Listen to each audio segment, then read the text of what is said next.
Alhamdulillah. Alhamdulillahilladzi anzala as-sakinata fi qulubil mu'minina liyazdadu imanan ma'a imanihim. Walillahi junudus samawati wal ard. Wa kana Allahu azizan hakima. Asyhadu an la ilaha illallah wahdahu la syarika lah. Wa asyhadu anna Muhammadan 'abduhu wa rasuluhu al-mab'uts rahmatan lil alamin. Allahumma shalli wa sallim ala hadzal nabiyil karim sayyidina wa habibina wa syafi'ina wa maulana Muhammadin wa ala alihi wa sahbihi at-tahirin ajma'in. Amma ba'du fa ya ibadallah ittaqullaha haqqa tuqatih wa la tamutunna illa wa antum muslimun. Faqad qala Allah Ta'ala fi kitabil karim wa huwa asdaqul qailin. A'udzu billahi minasyaitonir rajim. Bismillahirrahmanirrahim. Ya ayyuhalladzina amanu idza nudiya lis-salati min yaumil jumu'ati fas'au ila dzikrillah wa dzarul bai'a dzalikum khairul lakum in kuntum ta'lamun. Shadaqallahul 'azim.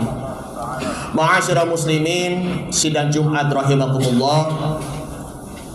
Ada beberapa hal hikmah mengenai tentang Isra wal Mi'raj Nabi besar Muhammad sallallahu alaihi wasallam.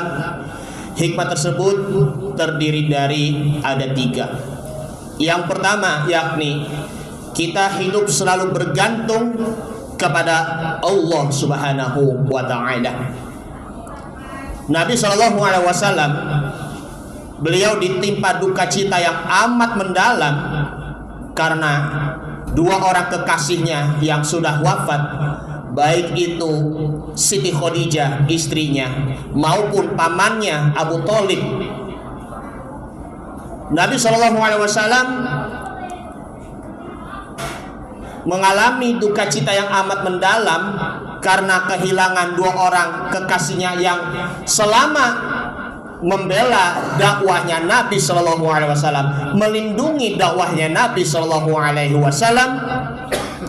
Tetapi Nabi Shallallahu Alaihi Wasallam ditimpa musibah yang dialaminya, tetapi beliau tetap bergantung hanya kepada Allah Subhanahu Wa Taala dan ditekankan untuk beristiqomah di jalannya Allah Subhanahu wa taala, sehingga Allah memberikan hiburan bagi Nabi sallallahu alaihi wasallam, yaitu Isra wal Mi'raj, perjalanan dari Masjidil Haram ke Masjidil Aqsa dan dari Masjidil Aqsa hingga ke langit Sidratul Muntaha.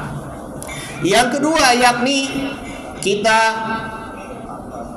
akan selalu melakukan hidup rindu dengan masjid. Kenapa demikian kita rindu dengan masjid? Karena selama ini kita belum pernah untuk bergantung dengan masjid ataupun merasakan rindunya dengan masjid.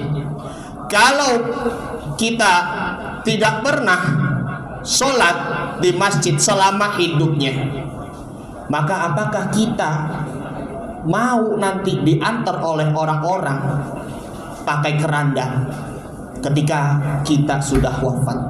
Mumpung ya kita masih hidup, mumpung kita masih sehat walafiat, maka kita harus segera bergegas untuk pergi ke masjid untuk menunaikan ibadah sholat 5 waktu, terlebihnya juga untuk menunaikan ibadah sholat berjamaah. Jangankan cuma hanya sholat di masjid, hanya untuk menunaikan sholat Jumat berjamaah, maka hendaknya kita juga harus benar-benar bergegas, bersegera, mempunyai rasa semangat untuk pergi ke masjid untuk menunaikan ibadah sholat Jumat, mendengarkan khutbah. Allah Subhanahu wa taala berfirman di dalam surah Al-Jumu'ah, surah yang baru saja dibacakan, surah Al-Jumu'ah ayat yang ke-9. Ya ayyuhalladzina amanu, wahai orang-orang yang beriman. Ya di situ merupakan harfun nida, bahwa Allah menyeru khususnya orang-orang yang beriman, alladzina amanu, seperti kita-kita orang yang beriman kepada Allah Subhanahu wa taala. Idza nudiya lis-sholati min yaumil jumu'ah, apabila kalian sudah dipanggil oleh Allah Subhanahu wa taala, maka hendaknya kita fas'au ila dzikrillah. Maksudnya di situ adalah bersegeralah, bergegaslah untuk ke masjid. Wadharul bai'an, tinggalkanlah urusan dalam jual beli, urusan-urusan pekerjaan-pekerjaan kita. Dzalikum khairul lakum in kuntum ta'lamun, dan demikian hal itu lebih baik jika kalian benar-benar beriman. Jadi pergi ke masjid dengan istiqomah, dengan hati yang tulus, dengan sehat jasmani dan rohani, maka insya Allah kita akan menjadi orang-orang yang diberi petunjuk.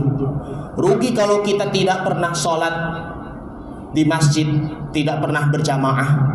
Padahal Nabi Muhammad SAW bersabda dalam hadisnya, sholatul jamaah afdalu min sholatil fardhi bisab'ina wa isrina darajah. Sholat berjamaah itu pahalanya lebih baik sebanyak 27 derajat dibandingkan dengan sholat sendirian yang nilainya hanya 1 derajat. Sahabat Nabi SAW yang bernama Abdullah bin Ummi Maktum, meskipun beliau hidupnya tunanetra, matanya buta, tetapi beliau tetap mempunyai semangat untuk sholat di masjid. Coba kita belajar dari beliau.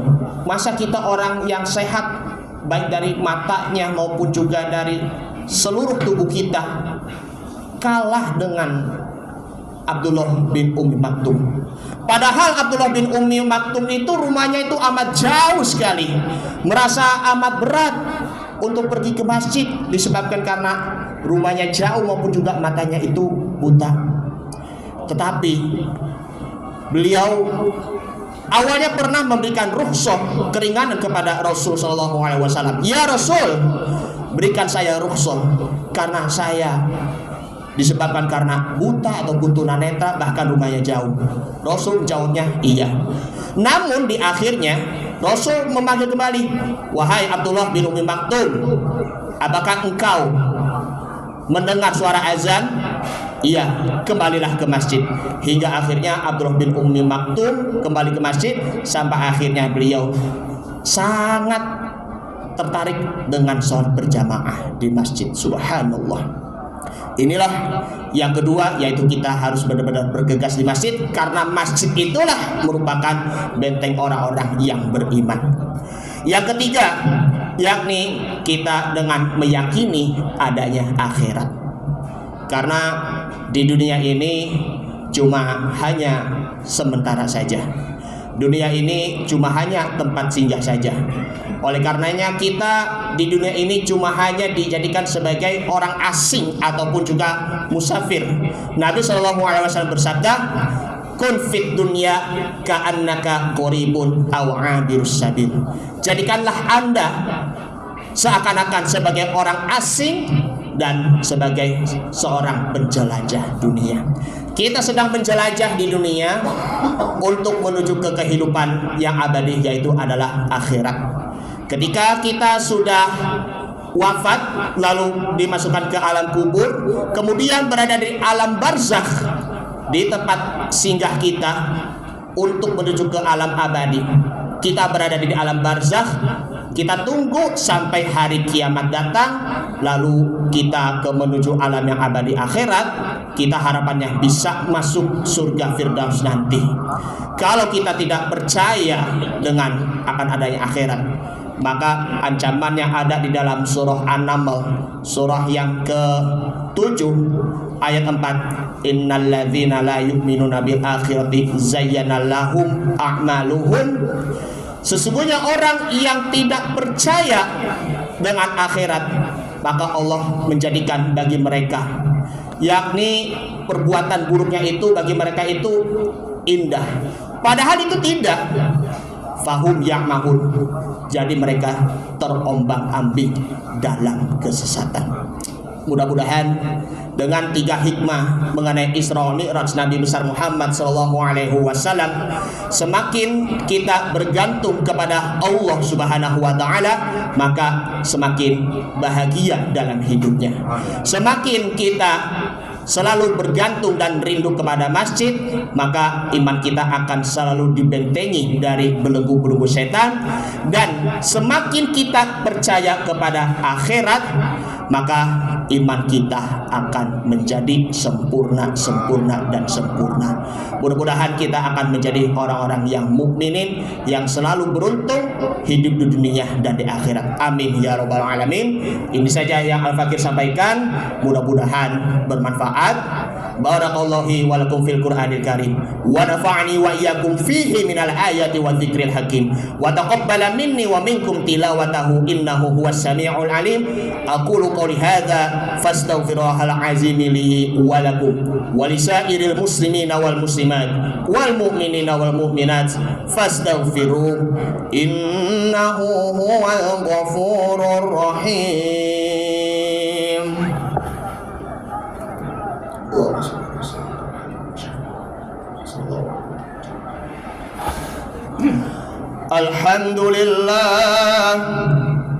Alhamdulillahilladzi amarna bil ittihadi wal i'tisami bihablillahil matin.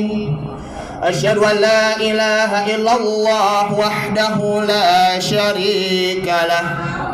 Iyyahu na'budu wa iyyahu nasta'in. Wa asyhadu anna Muhammadan 'abduhu wa rasuluhu al-mab'uts rahmatan lil 'alamin. Allahumma shalli wa sallim ala hadzal nabiyil karim wa ala alihi wa sahbihi wa man ittaba'a hudallah ila yaumiddin. Amma ba'du, fa ya ibadallah ittaqullaha mastata'tum wa sari'u ila maghfirati rabbil alamin.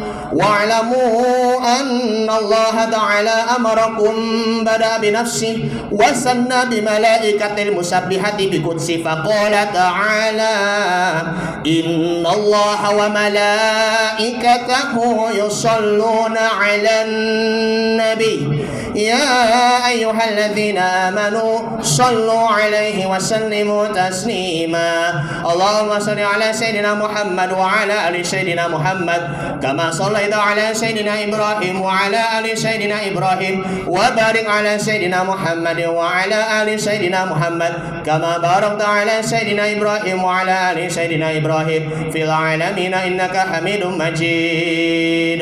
وارض الله على 4 خلفاء راشدين أبي بكر وعمر وعثمان وعلي وعلى بقية الصحابة والتابعين والتابع التابعين ومن تبعهم بإحسان إلى يوم الدين وعلينا معهم برحمتك يا أرحم الراحمين.